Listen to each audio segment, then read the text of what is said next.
of the rails. It was summer on Sodor. The sky was bright blue, the fields were full of flowers, and the birds sang sweetly.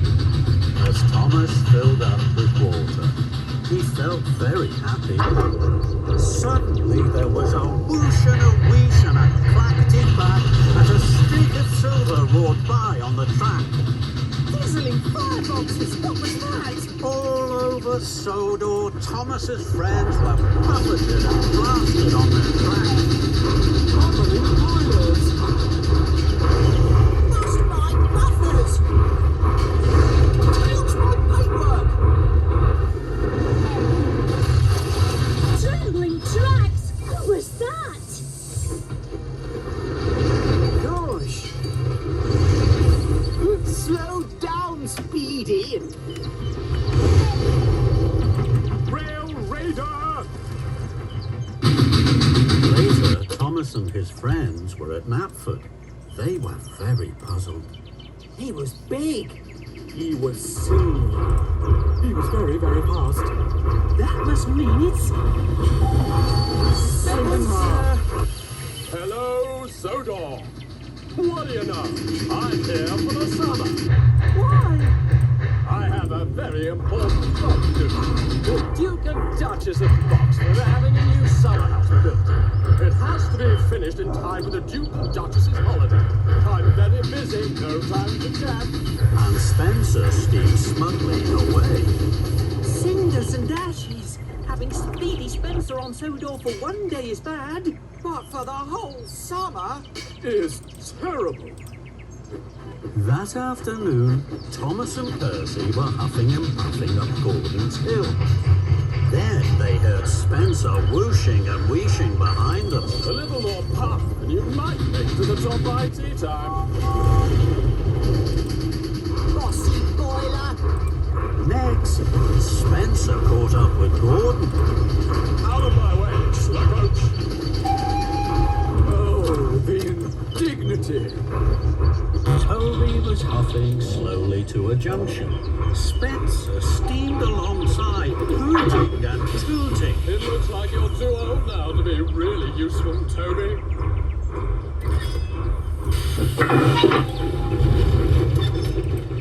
Toby gasped. He was upset. He missed his green light. Edward and James were chuffing cheerfully along. Spencer slowed. Dear, oh dear, it takes two old engines to pull one truck, does it? I'm pulling 5. And Spencer thundered away. James was so cross he couldn't puff at all. That night, the engines could only talk about Spencer. He told Toby he was too old. He's taken over my express line. He'll never have a shiny coat like mine. He'll never have manners. Spencer's scary. The next day, Thomas was at Brendam Docks. He had a heavy flatbed of machinery to collect. Spencer was there. He was being coupled up to 5 flatbeds of building materials. Dear, oh dear, Thomas. It's just as well the Duke and Duchess don't have a tiny toy tank engine like you. The summer house would never be finished. What do you mean? I mean, Thomas, you just can't pull heavy loads. Thomas was upset, and so were the other engines. This time, Spencer had gone too far. Yes, I can. I can pull just as heavy loads as you. Yes, he can. Even heavier. Thomas is not a toy. He's a really useful engine. And he's very strong. The Sodor engines didn't scare Spencer. An idea had bubbled in his boiler. Very well, Thomas. Meet me tomorrow at dawn at the shunting yards. We will have a contest of strength. We will each pull a heavy load and we'll see who can pull it for longer and for further.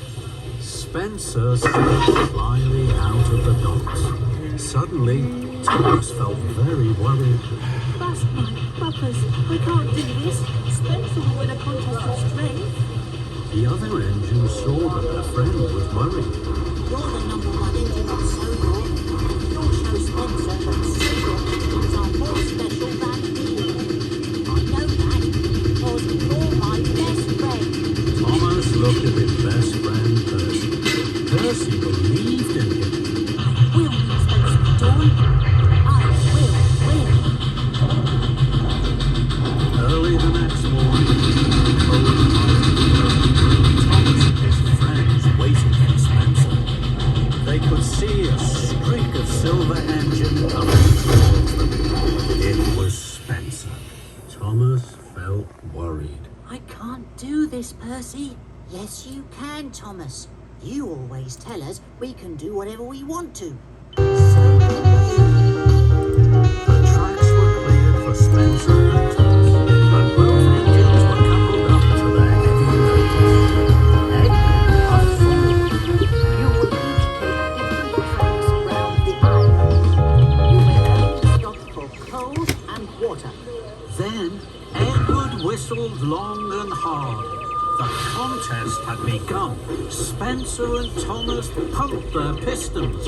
Thomas puffed off with a heave and a huff. I can do it. I'll puff the longer. I'll show Spencer I really am stronger. Spencer smiled as he slid away. I'll show Thomas who's strong and who's weak. He'll puff home with a squeak and a creak.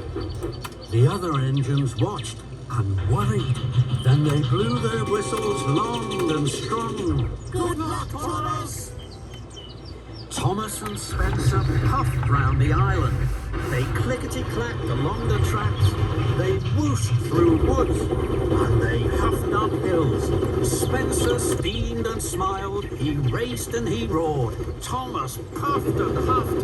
He heaved and he hawed. Silly little engine. When will he learn? You can do whatever you want to, but I want to win. Thomas was huffing up a steep slope. He was puffing and panting, and his axles ached. At last he reached the top. Hooray! I did it! Then there was trouble. There was a clang and a prang. Thomas gasped. Cinders and ashes! I've broken my brakes! Thomas's wheels started to whir and to wobble. He flew faster and faster down the hill. Oh no! Oh, help! Thomas raced down one hill and rattled up the next. Help! I can't stop! Thomas's heavy trucks pushed him on and on through a junction where Spencer was waiting, Blistering boiler. and into some potato trucks. Potatoes bounced everywhere, but Thomas sped on. Into a flatbed of jam barrels. Sticky jam flew in the air and landed all over Thomas. But still he went. Into a flatbed of jam barrels. Sticky jam flew in the air and landed all over Thomas. But still he went on and found himself rolling along an old rickety track. Ahead, Thomas could see a thick wall of bushes. Fenders and funnels! How can I stop? With a scrunch and a crunch, Thomas crashed into the bushes and came to a stop. Flaming fireboxes! That was scary. Thomas looked around. After the racing and rattling, it was very quiet. Spencer will be back at the shunting yards now. He'll be puffing with pride because he won the contest. And my best friend Percy will be wondering where I am. I don't know where I am. Everything was very quiet. Thomas didn't know what to do. Then he heard a voice. Hello? Thomas looked around. There was no one there. He waited, hardly daring to puff. Hello? Thomas looked around again. He couldn't see anyone. The voice seems to be coming from the bushes. Very slowly, Thomas chuffed forward into the bushes. The branches crackled and crunched. Then Thomas gasped.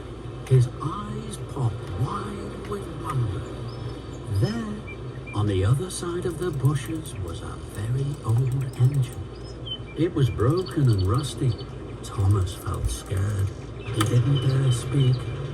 Then the old engine smiled at him. It was a little frightened smile, but it made the old engine look kind and gentle, and it made Thomas feel less scared. Hello. Too bad your brakes failed. Doesn't that always happen when you're on a hill? The old engine smiled again. Thomas wanted to smile too, but he was scared. He didn't know whether to speak, toot for help, or race backwards as fast as he could chuff. But Thomas didn't move. He couldn't take his eyes off this extraordinary engine.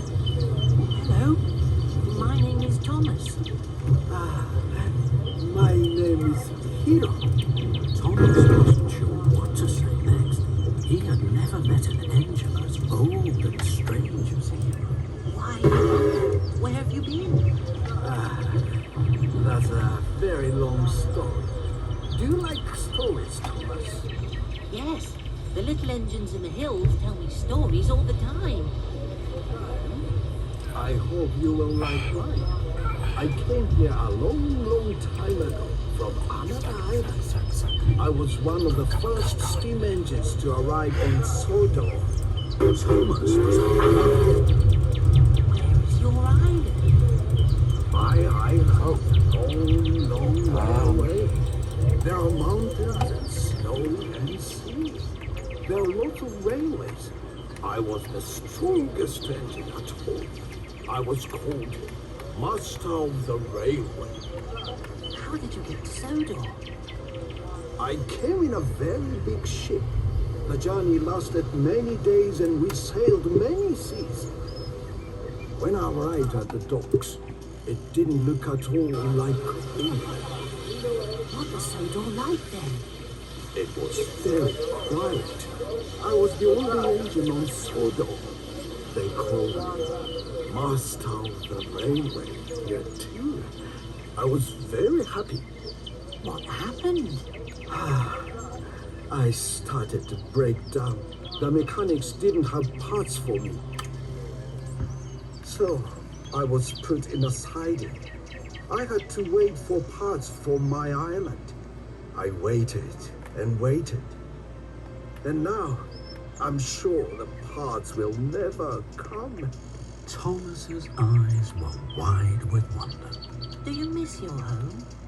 Yes, I do. I miss being master of the railway. Thomas looked at his sad new friend. He felt sorry for Hiro. I know. I'll go and get the Fat Controller. The Fat Controller runs our railway now. He'll know how to help you. No, please don't do that. You must not tell the Fat Controller. Thomas was surprised. Why? I'm an old engine that cannot be repaired. I know what happens to old engines that cannot be really useful. They're scrapped and sent to the smelter's yard. That's not fair. That's not right. That can't happen to you. Thomas could see that his new friend, who was once master of the railway, was now old, alone, and scared. So Thomas made a decision. I will look after you, Hiro. I won't tell the Fat Controller until you are fixed. You are safe with me. I'm sure I can find the parts to fix you. I promise I will make you a really useful engine once more. I will make you master of the railway again. Hiro smiled the biggest smile he had smiled in a long time. Thank you, Thomas. Thank you for looking after me. Thomas puffed with My best friend. And I thank you for Thomas. Thomas did his best. Victor will make sure that you will soon be master of the railway once more. Of course, sir. Anything for you. I will do my very best. We all will. Sorry, boss.